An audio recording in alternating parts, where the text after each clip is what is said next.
One of the interesting things about creating curriculum and just like doing whatever you want to do, which is what I do, is that like I have ideas and I'm like, let's see what ideas gain traction.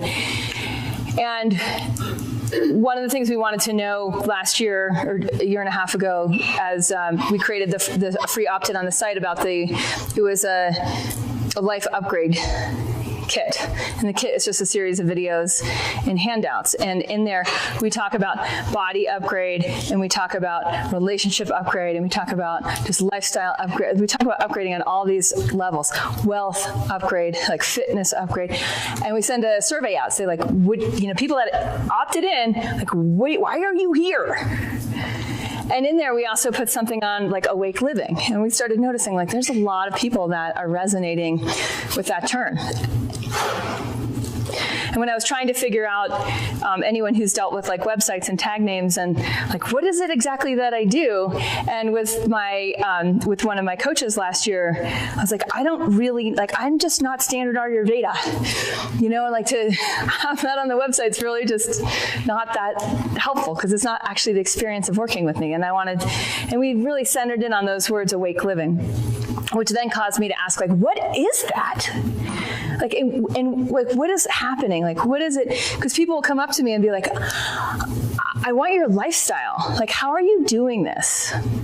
Realizing that I made choices along the way to experience a certain amount of what the yogis call moksha, or liberation. And not just in my meditation practice, but really in my life. And so I've started to think about that and like exactly what's going on and what is awake living, and wanting to teach this awake living course, because that's what people are kind of asking, is like, teach me more about like this, because it seems like there's something that I'm not aligned with that I want. So how am I going to get there? So this morning in Jamie's practice, I had this idea of explaining it in terms of, and I have to draw a second image at the same time because I see it in two ways. And so this is these are just different shapes. You know how yantras are shapes of like how consciousness comes into form? So there's different shapes that have different resonances. So I'm going to show this in two shapes. This is the shape of the diamond, and this is like the peace sign shape over here.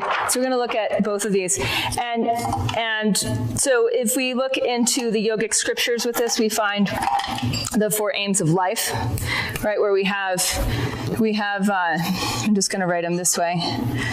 We have moksha, this path of liberation, and like as a flip side of it, we have artha, which is like A-R-T-H-A, which is like your body, like how to have stuff. It's your house. It's your bank account, right? Your retirement account. It's like, do you have your stuff? And including like the stuff of your body to be able to explore some of the other areas of life. The other two we have with awake living, this is the 4 aims of life. We use this both in yoga and in Ayurveda. In Ayurveda, we actually use it diagnostically, which is so freaking cool, right? That we can diagnose what's going on depending on these quadrants. In yoga, we use it to just help guide our path. Okay, so then we have kama, which is pleasure, right? And this to me is like when people said things like joy, right? Like pleasure. There's also an ease that happens with kama. And for those who aren't familiar with this teaching, this is also where like Kama of Kama Sutra comes in. And then we have dharma. Dharma is, again, like the translations change over time. So in the past, in a less liberated society, it showed up as duty. In a more liberated society, it shows up as purpose. And as a man thinketh yesterday, we kind of went through that, right? With like people that don't have that great sense of purpose, they just start with duty, like do whatever you're doing exceedingly well. and something starts to build. So we can, this is a cool thing about perennial teachings is while the translations change as per the society, as per cultural evolution, the concepts stay the same. So the concepts anchor us. So if we look at awake living, to me, it means that there's air. Sorry, I didn't define moksha. Did I? Yeah. So it's liberation, and its feeling experience is free or unbounded. And I find its experience is also interconnected. So it's living a life of like very deep interconnection. The more I step into Dharma, the more I get connected. Right. So these all are in relationship to each other. There's certain places where you have black holes. Some people are like, I don't get my Dharma. Other people are like, I have no money in the bank. Right? Other people are like, I am not well in my body. And so what this helps us look at is like, what are the areas that we're like some of you are amazing in Kama. I learned Kama from some of you of like, it's just good. I actually have a good little passage from The Splendor of Recognition, which actually isn't from this. I'm not going to read. I'm going to read a passage that's in here from the Vijnana Bhairava that I think explains the concept of Kama exceedingly well. And so did he. That's why he put it in here. When one experiences the expansion of the joy of savor arising from the pleasure of eating and drinking, one should meditate on the perfect condition of this joy. Then one would become full of great bliss. When a yogi mentally becomes one with the incomparable song of joy and other objects, then of such a concentrated yogi, there is identity with that incomparable joy, because he becomes one with it. Whenever the mind finds its satisfaction, let it be concentrated on that. In every such case, the true nature of the highest bliss will shine forth. Right. So all of these, interestingly enough, they're all interconnected, and they can help lead to the other. So I just want to show on this, we could say that all of this is moksha, which is why it feels interconnected. And then we would just plug in Artha, Kama, and Dharma being in right relationship. And that gives rise to the experience of liberation, not as something separate, right? Not as like just sitting in samadhi, but as something that's showing up in how we have a house, how we have a bank account, how we have a body, how we experience the joy. I have a client I'm working with who we were working more with Kama as a way of settling her nervous system for some really aggressive autoimmune disorder. And last week, I'm like, we had such a breakthrough because we're using trigger habit reward. Some of you may have heard me mention this. We're using the trigger is the early morning, the habit is meditation, and the reward is checking her email, because she's going to check her email anyways.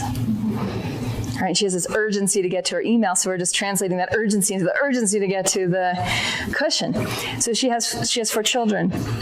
She started doing this. She did it for 7 days, and she reports back, it's changing things. I'm so enjoying these little moments, these just super ordinary moments that arise with my children or with my puppy or with my, and it's like, that's Kama, right? And we start to see it get integrated off the cushion to on the cushion. Dharma gets, the more aligned we are in awake living, the bigger the Dharma actually gets. It starts to get big. The word guru in Sanskrit means heavy. We have a lot of issues with the word guru, but it's such an important concept.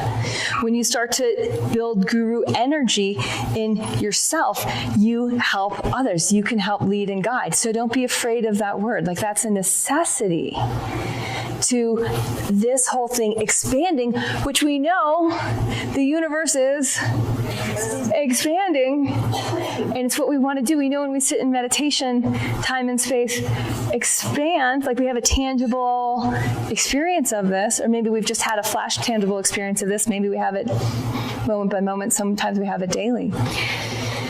We want to train our operating system, our physiology, our nadis, or our subtle energetic channels, to be in a state of groundedness and constant expansion, because that's what the universe does. That's who we are. When any piece of the puzzle is like a big shadow issue, like we're not dealing with it, it diminishes the whole. There's amma. That's the way that I sense it. It's like there's just like chunks in the field that don't allow the whole thing to pulsate in more and more moksha to be experienced. Yes? I've been observing that people have such different paths, right? So some people work really on their health, another person really works on their business, another person really works on like just having fun in life, whatever. And it always blew my mind how they always come to the same place. And this diagram for me explains or gives a picture to how these different paths really reach to the same place if you have that idea of moksha in mind. So if you do your business path with the idea of transformation, or you do your health path with the idea of transformation, will always lead to this expansive moksha place. Anyway, this is good for me because I love pictures and I think in pictures. So when I see this, like, oh, this is awesome. Oh, good. I'm so glad. Yeah. Sweet. Anyone else? Yeah, Jamie. And I really like this diagram. I wasn't really, you were flipping back and forth, and that really sums it up so beautiful. I'm sorry. Alexander, what Alex said, it's like those three are the pillar that hold up the possibility of moksha. I mean, moksha's always there, but are we in touch with it? How much are we in touch with it? And if one of those three, like you said, if it's diminished, if it's covered up, the moksha just can't come here. So it's a beautiful visual, like Alex said, and it creates a really strong vibe around where it's going. You get there. So yeah, and it's like it's always there. Ease is always here, but are we living it? Is that our experience? All right, and that's where we say like, oh wow, that's our potential experience. And it's not just like, there's the evolutionary impulse is what is causing all these three to expand, right? So it's continually expansive. One of the things in our circling group we practiced yesterday is being able to sit in higher vibrations. For each of us, their vibrations were a little bit different, right? But it's like just that practicing. And it's shaky. It's like this thing is like, that's why these are not like lines. They're curves. It's like there's a being able to contain more and more vibration, right, in a grounded way. Yeah. So what we're going to do in our circling is really, and I'll give you a moment to reflect on this, just personally. And in circling, you can ask, anything like what you want help with. Right, so you might want just some help, like, hey, can we sit in this right now? I'm having, like, I struggle with kama, or I struggle with artha, and just like my body stuff or my wealth stuff, or like around purpose, and just letting it be a group exploration.